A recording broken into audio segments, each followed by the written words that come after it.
Now it's time to start our discussion. The first panel, geopolitical dynamics in the Mediterranean and the Middle East. Before we hear Mr. Mazis, Professor Emeritus of Economic Geography and Geopolitics of the the National Kapodistrian University of Athens, because he is the soul of Brotherhood, the HJ40 HEPA in Philothei Psychiko. Before he starts, let me say that if we don't manage to understand the world as it is, and if we get carried out by these small narratives of others, we want to have a future. Mr. Mazis, we don't need any further introductions. You have the floor. Thank you. And I would also like to call the other participants of the panel, Mr. Markos Troulis, Mikos Stefanos Karavidas, and Mr. Michalis Sarlis. I call you, please come to the podium, come on stage.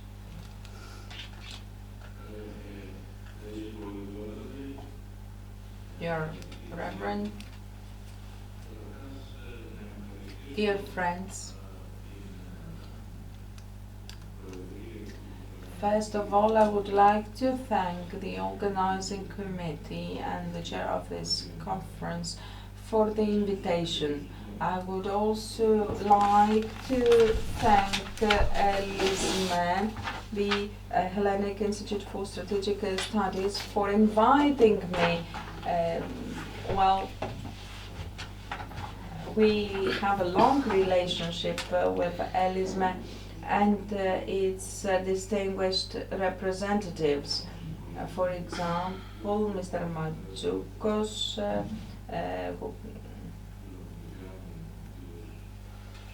my friend Yannis, who is sitting there, and I'm proud of him. He was one of my students, postgraduate students.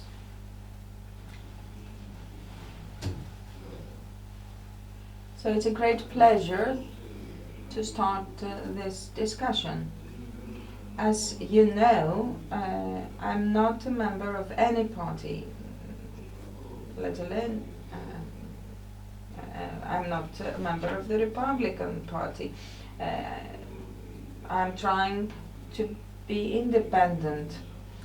I'm a scientist. Scientists should not work for parties because they lose their freedom. So I want to disagree both with the Republicans and the Democrats, and agree both with the Republicans and the Democrats when I see good things. I can see you smile. And I know that when people act like that, they get beaten up. You get beaten up from one side and from the other. I'm not a masochist, although my name sounds like that. But this is the way I was raised, and it's very late for me to change. So today, I will speak about geostrategic balance in the triangle Greece, Cyprus, Turkey. When I'm using the word balance, I don't mean that this balance has been stricken. Well, it doesn't even mean this is a dynamic balance. It means that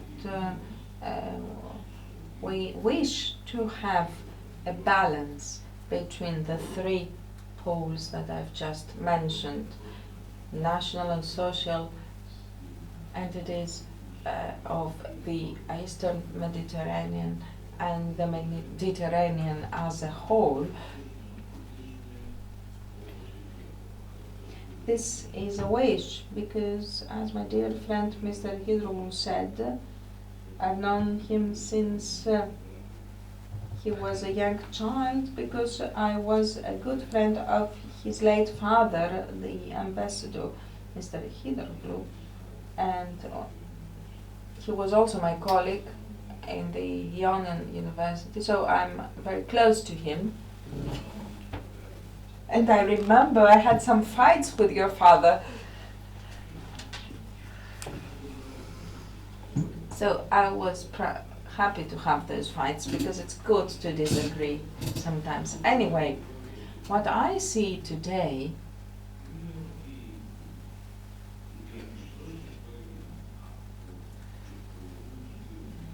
is that what the two previous speakers said, I'm saying too, because this is what I noted in my notes. I thought I would hear two people before me, but there were another two, the bishop and Mark Zell.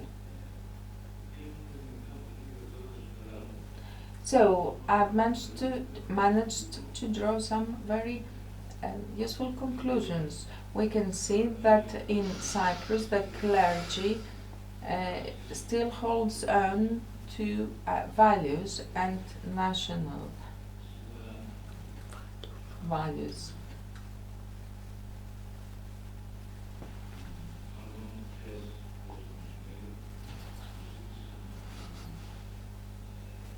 Yesterday, if I remember well, Real FM, a radio station in Greece, asked me to talk about what is national, because it was the Independence Day yesterday. Anyway, no comments. I provided a definition which is quite neutral but also very succinct. Customs, traditions, religion, language, literature that in this language, and the memory that connects all the above with a geographical area that is inhabited by a social entity is what we call national. And then I added,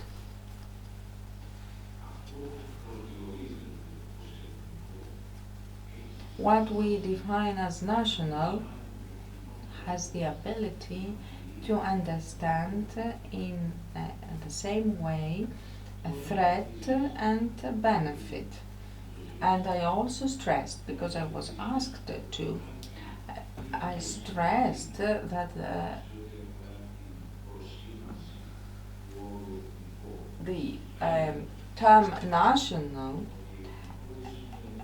has been distorted nowadays. It doesn't mean fascist or extreme. And I spoke about the discussion in the PNIC with Francis Fukuyama 4 years ago, when he came to Greece to present his book Identity. Back then I used two definitions, because I found the word nationalism in his book and the connotations were negative. And when we discussed, I stressed that I personally do not agree with this negative mark. And I gave him two definitions from the Oxford University Dictionary, last edition, 4 years ago. A nationalist is the person who respects the customs, the traditions, the language, the literature, and other people. While those who believe that their people is superior than others, that other people are inferior and that they should serve him or her. And this person is called chauvinist, a chauvinist. And it was Francis Fukuyama was talking to. He's not anybody. You all know him. You know who he is. He's a very important person. The end of history. And then we had the audience, all the intellectuals of Athens. None of them moved. Why am I saying this? Because on this day, the day after the Independence Day, we started from the term national in order to determine ourselves and demand that others determine us in a just way according to the applicable value system, not the one that others want to apply, the one that is applicable according to rationalism and reason, written reason that has been taken down. And you will ask me, why are you beating around the bush? Why don't you get to the point? Why would I do that if you don't know what national means? How can I speak about national interests when you wonder what a national interest is? Are you crazy?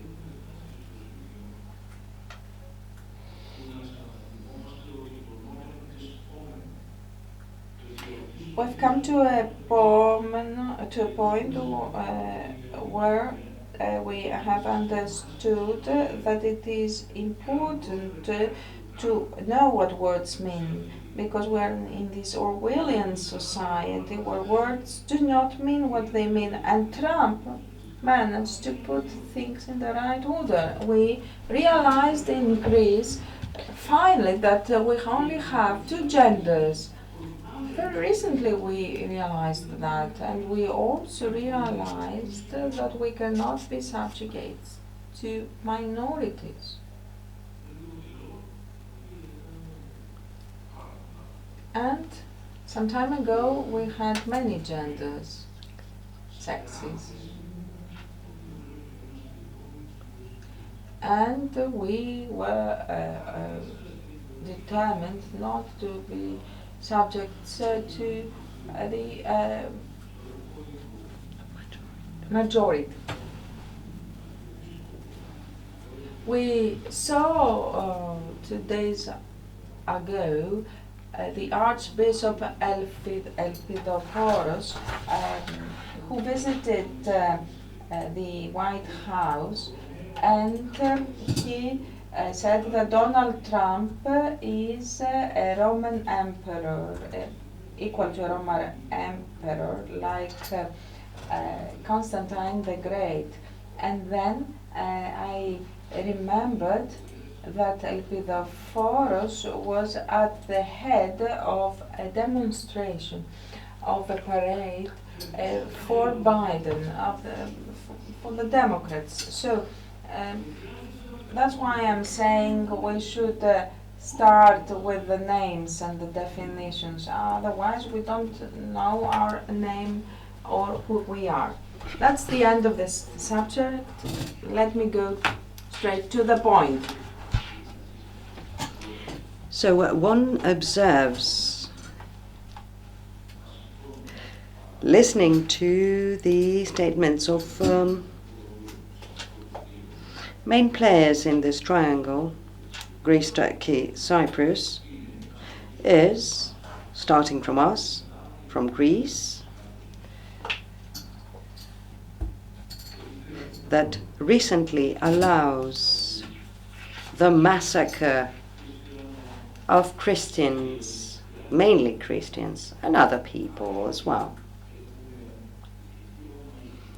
But we do have a moral rights, not only an obligation, because here we don't examine whether we have an obligation. There is an obligation to protect and safeguard any human being that's being tortured and murdered, etc. But here we do have the obligation to intervene institutionally. I'm referring to the Christians in the Middle East who fall victims of a genocide, and I don't see any organizations dealing with international solidarity to deal with that. I neither see Europe. Only the other day, Europe has expressed its concerns. I was shocked. Oh my God. Well, they're concerned. Okay. I also see Greece not fighting to implement the two strategic energy pathways. The first one on the power cable that will be connecting Israel, Egypt, Cyprus, and Greece with Europe. And I remember that we had celebrations when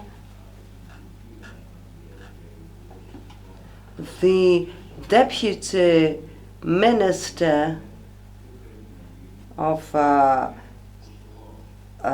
Foreign Affairs in the US would claim that the EastMed should not take place, should not be implemented because it was too costly. A third position that makes me think about this triangle is that our red line is the 6 miles. A fourth position that I also need to refer to is the Athens Declaration that comes to establish that we will be sailing in calm waters with Turkey. Fifth position, something that we observe, which is quite concerning, that the Bendium group, that is Italy, Germany, France, states, etc., are getting ready to sell weapons that can be used through the Rafale platform to the Turks as well. And they can also be used through the Eurofighter platform. So there I understand that we were wrong.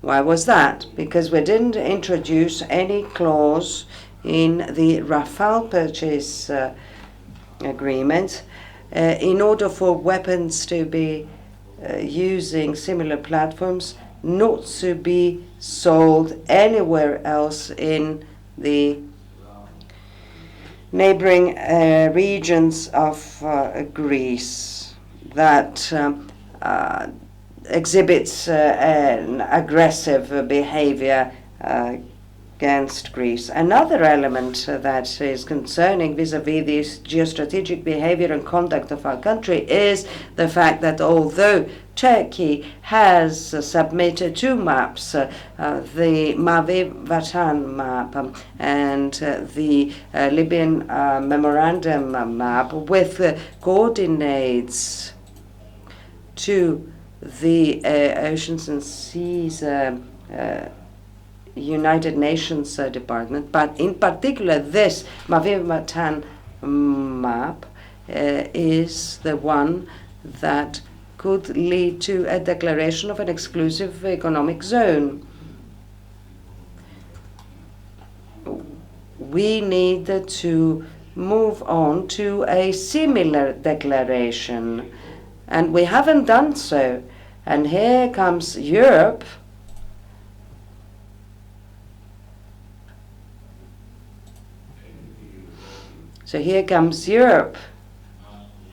that offers us for a second time after the Sevilla map with a new document on the sea planning that we don't want to ratify, despite the fact that the map that the Commission imposes on us is, please keep it low, keep it down, because it's really confusing. I cannot think.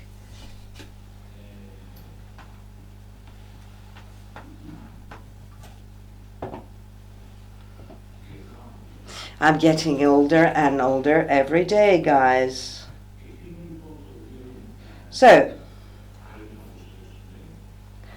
what we need to be cautious with is that this map that expresses exactly this UNCLOS 3 obligation of 1982, that is the right of the seas, fully vindicates and justifies Greece and allows for the influences that each island is entitled to, and we are obliged to pay fines in order not to implement this map and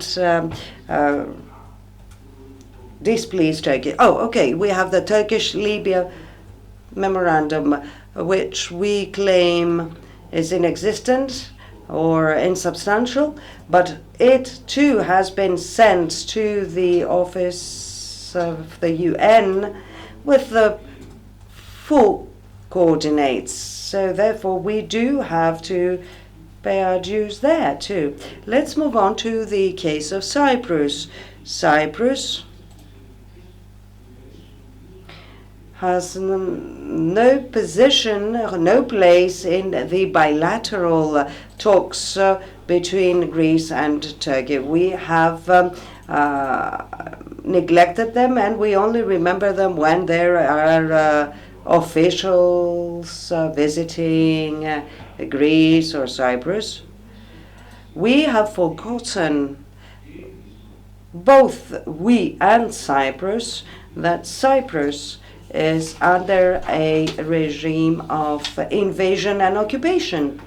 And aside from these two international crimes, according to international law, there are another 7 crimes, crimes against humanity and war crimes that we fail to discuss about before discussing anything else.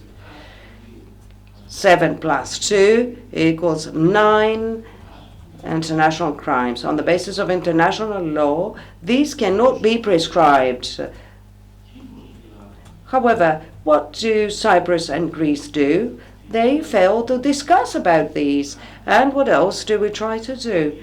We try to have a construct according to which there's going to be a bizonal, bicommunal federation that will end up in what? To the splitting of the island, because we have already accepted last time in Crash Montana, or rather the one before last, because the last time we talked about law politics. So we had accepted in Crash Montana that there's going to be political equality and equity. What does this actually mean? This means that 18% of the population of Cyprus, Turkish Cypriots, of course they're not Turks. We used to call them Ellinovamvakis because they were Christians who had been Islamized. So they had been Islamized. Anyway, well, this memory of mine. So 18% of this population will have an equal vote to the rest of the population. We haven't understood this. Well, you should have understood this. This was why it was called in that way, political equality. And Mr. Tata has now added something else. When I say Mr. Tatar, I of course mean Mr. Tatar. And Mr. Tatar says that he wants territorial equality. And then we'll have a bizonal, bicommunal federation. How can this be done? If we accept what the Turks say and we have a federation, this will mean that there's going to be a Turkization of the island, because this will be a Greek island that will be influenced by the head of the government that is going to rotate and alternate having a Turkish and a Greek government. All this leads us to many different conclusions. Same is the case with illegal migration. We have illegal immigrants coming from Anatolia. They enter into the occupied territories of Cyprus, and they have almost stricken a balance with the legal population of Greek Cypriots and the legal population of the native Turkish Cypriots. Most natives, under the pressure of the newcomers, have left the island, have moved to the UK or elsewhere in Europe. So, all this makes me think seriously about the case of Cyprus in this triangle. And again, I think that the Trump administration will give us a chance, will give us an opportunity. When Trump tells us that, you are friends in NATO. So far, you have enjoyed security from the US without even paying your normal contribution to NATO. So now you will have to pay your normal contribution to NATO and you will receive the security you want. And see to it that you get armaments. And everyone started crying to such an extent where I was thinking, well, how bad is it for Europe to rearm? If it's bad, how will this Europe arm Ukraine in order for Ukraine to continue the war? So it sounds really peculiar. And I try to consider what the case would be, trying to be smart about it. And then I said, well, we are mad here. There's an opportunity here. What kind of opportunity? For Cyprus. Cyprus may get the armaments that it wishes through this Rearm Europe direction. And secondly, Greece is also likely because it may remember its own abundant armaments and weapons industry, and might start thinking now that there won't be any pressure by Washington. The common doctrine between Greece and Cyprus, because Mr. Trump would never be an enemy of that doctrine, that dogma, because such thing would enhance Trump's views and concepts, drill, baby drill, also IME, India, Middle East, Israel, Cyprus and Greece, and it will be further reinforced with EastMed. So there you have yet a second national opportunity. If we want to grasp this opportunity and not hide it under the carpet, put it under the carpet, this is an opportunity that comes with Trump administration for Greece. Now let's move on to Turkey. You have heard me many times saying that I wish Erdogan stayed there eternally. At first, journalists would ask me, what's wrong with you? Is it due to old age? Have you turned crazy? And I explained them that Erdogan is the best ally for Greece because he commits one mistake after the other. He buys 300 first, then he comes in full conflict with Israel. He invades Syria through the proxy forces of jihadists, Islamists, etc., who have now been wearing Armani suits and they've become moderate decapitators. Let's not forget about that. moderate decapitators. We had French and German ministers of interior who shook the hand of Al-Golani. Some people claim that it's Jolani.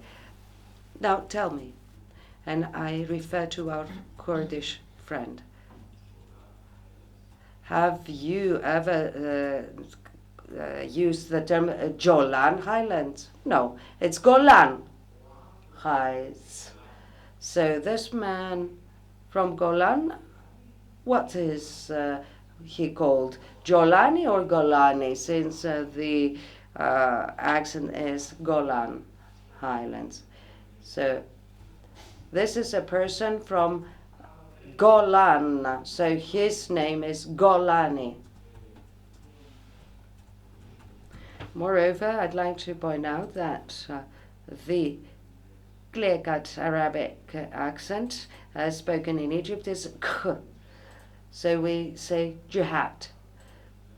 The Arabic accent, such as Butcher's Gali, is jihad.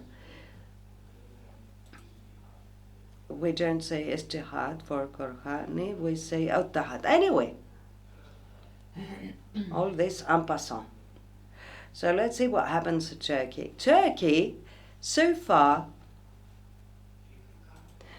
has tried and managed to a great extent to adopt and put under its auspices the matrix of all Islamist organizations. What is this matrix? Brothers Muslims. So what Erdogan does is Rabia. This, what does it mean? Nasser, Sadat. Who was the next one? Mubarak, Morsi. So Morsi was the third in the ranks of the Muslim Brotherhood. This is why this greeting means Muslim brother.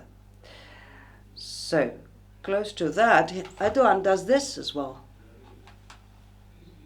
So, grey wolves plus Muslim Brotherhood. This, to one who declares Muslim, is heretic. Why is that? Islam does not acknowledge nations. One is the nation, the Islam's nation, Ummah, the international community of the faithful. So what does Erdogan do? What the Turkish intellectuals have done. Turkish Islam synthesis. Turkish Islamic composition or synthesis. Why is that? Because on the one hand we need Islam as a glue, and on the other hand we need to attribute to it Turkish national characteristics in order for us to be able to manipulate it the way we want. And in that case, we have the peoples of the area, of the region, who have to pay the price, as the Kurds, who now have to deal with all the branches of Islamist organizations that were the offspring of the Muslim Brotherhood. The matrix of the international Islamist movement is Ali Ikhwan al-Muslimin, the Muslim Brotherhood. This is where in 1928 we had all the Islamist movements. Who constructed, who built this? The English. Why? Because they wanted to save Ismailia, which was the Suez Canal Company in 1928, and secondly, they wanted to resist to the Egyptian Communist Party, which was on the rise and which was a people's movement. So in order to attack this on the rise movement, they had to build another movement, and they built the Muslim Brotherhood. This, according to Sami Sharaf, who was the head of the Secret Service of Assad. This I say because you need to be familiar with the tools that Turkey uses now. What do they do? having maintained them in Istanbul, in Ankara, and in other places in Turkey, they let them go wild against Syria. So did they win? No. It was proven that Saudi Arabia, the Emirates, etc., well, they paid an amount of $350 million to buy out the officers and the soldiers of the Syrian army. Do you know what the tariff was? 16,000 per soldier, 50,000 per officer, and 500,000 for the prime minister. Well, I could see that there was the jihadist Islam, and he had guards around him with his Armani costume, his limousine, although he was the prime minister of Assad in order to do the transition, and no one would touch him. There was a full massacre of relatives of Assad, and his prime minister did the job well, because this was a smoother pass. But what does this mean? What did the West want to do? Not to overturn Assad, but rather to reduce the power of Iran. Iran needed Assad. And another thing, they wanted to remove the possibility of having natural gas, Iran, Syria, Lebanon, and the Mediterranean connection. Why was that? Because there was another pipeline that would serve Turkey. Qatar, Saudi Arabia, Jordan, Syria, Turkey, Europe. This was something that Iran would not accept. This was something that Assad would not accept. So this would not pass. So currently there is also the possibility to have this pipeline that will go through Turkey. Why have I mentioned this? Because I want you to compare how dangerous is this eventuality compared to what President Trump seems to support. He supports EastMed and the cable through the Kassos Island. Why have I mentioned Kassos Island? We have Kassos 1 and Kassos 2. And, well, here, it's not just Mazis speaking here, who might be a hardcore scientists. I invoke Mr. Rozakis, who is a colleague, a very good legal expert, law expert, who, what has he mentioned the other day? He said that we give up of the territorial sovereign rights in the Aegean, because whatever is to be done in the Aegean, we need to get the okay of the permission from the Turks. This, according to Mr. Rozakis. He is a law expert and he is a professor of international law. He has been the author of many excellent books. Secondly, Deputy Minister of Foreign Affairs in the Simitis administration. He was also an international judge. So this is by a person now who proves false the minister and the whole government of the Minister of Foreign Affairs. So it's as if in Washington there is still the Biden administration. I don't know if you've paid attention to that. Why am I saying all this? Because if we do not come to realize fast enough our milieu, our environment, we'll have to pay a very painful price. And I will conclude by one phrase.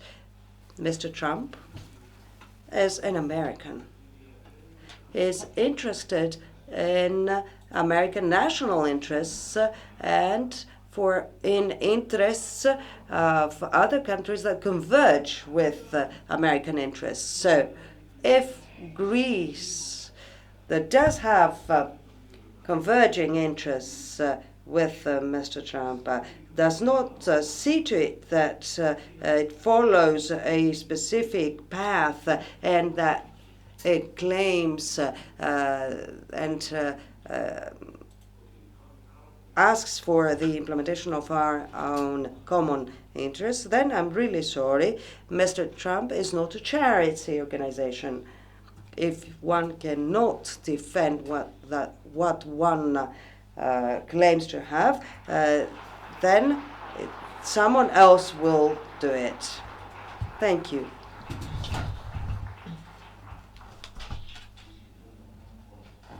High level of satisfaction and enjoyment. Number one. Now, use what you've just heard responsibly, because you cannot hear similar things every day.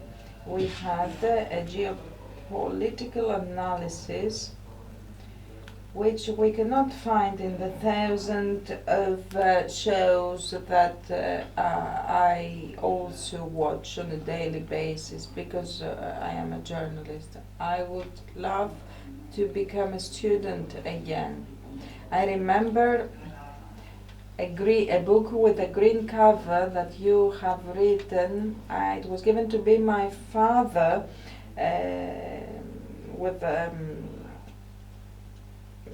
and it was very difficult for me to manage back then. It was about Islamist orders, and it was full of knowledge about processes in Islam and the neo-touristic Islam. My father told me that it was a pity that we were at the end of the 20th century and we didn't have a seat for Turkish studies in the university. Well, can I tell you something? This was created 21 years ago. We only have 10 members of the staff, and we get no money. Other departments created 3 years ago. These departments do what the French say, "scrute le fumet." They dig in the smoke. They have already 10 members in the staff. It seems that they intend to close my department down because there are 10 members in the staff that do not obey to Turkey. They just try to be objective, to say things by their name. They don't want to be warriors or pacifists. Mr. Ezel showed the organizations that finance, and he uploaded that. That's the fate of Turkish studies in Greece. We should be guarding them as the most precious thing, but we don't do that. We have a very offensive, a very aggressive and revisionist opponent, Turkey, and we don't know who this opponent is. Yes, well, of course, we have enough to explain. I remember an interview I had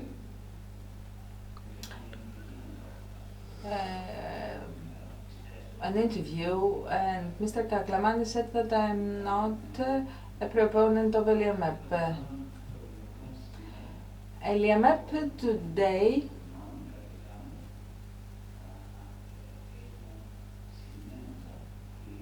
has a significant and dominant role in prescribing the policy. And I'm saying that on camera and publicly. But I won't say more because I will be insulting people.